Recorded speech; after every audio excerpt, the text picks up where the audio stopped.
I'll be at the Penn Lehigh game as well as the Princeton Lafayette game this week, checking out some NFL draft prospects. And here's a look at some of the prospects in both games that I'll be keeping an eye on.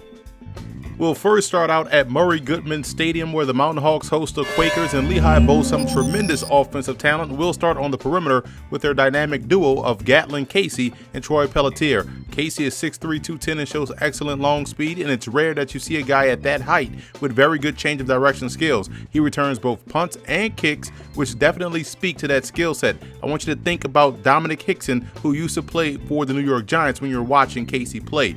Troy Pellitier has been a model of consistency since his freshman season for the Mountain Hawks, and he's coming off a 96 catch, 1,200-yard, 12 touchdown season, and looks to be well on his way to replicating that this year. He's built the same way as Casey and also has similar acceleration and body control. You can see why both are garnering a lot of attention from scouts. Along the offensive line for Lehigh, there are two good senior prospects of note. Zach Duffy can play multiple spots up front and either tackle spot. As a right tackle, I'm highly impressed with his ability in pass pro. Brandon Short is the man in the middle that does an excellent job on both ends. He's strong versus the pass while also showing good athleticism in a run blocking department. Moving over to the Penn Quakers, and wide receiver Justin Watson plays a lot like Jordy Nelson of the Green Bay Packers. He's explosive and strong at the catch point. He's the type of player that can take a short pass a long way and is capable of playing inside or out.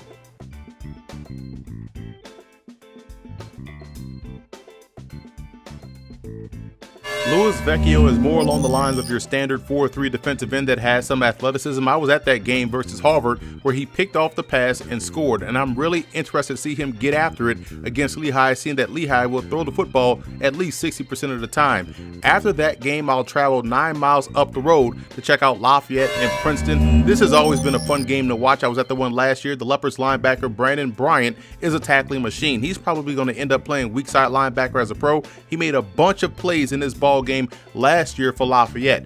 Tight end Dylan Wadsworth is yet another talented FCS tight end prospect in this year's draft class. He's 6'3", 245 and has a lot of will tie in his game. This will be my first opportunity to view him, but I've heard nothing but positive things about the skills, and I'm excited to see him play. Taking a look at some of the Tigers prospects in this ball game, and Kurt Holoba brings a lot of versatility to the table. In my opinion, he's scheme diverse and shows great ball get off. I can also see a path for him to be a stand-up edge rusher in a 3-4 defense.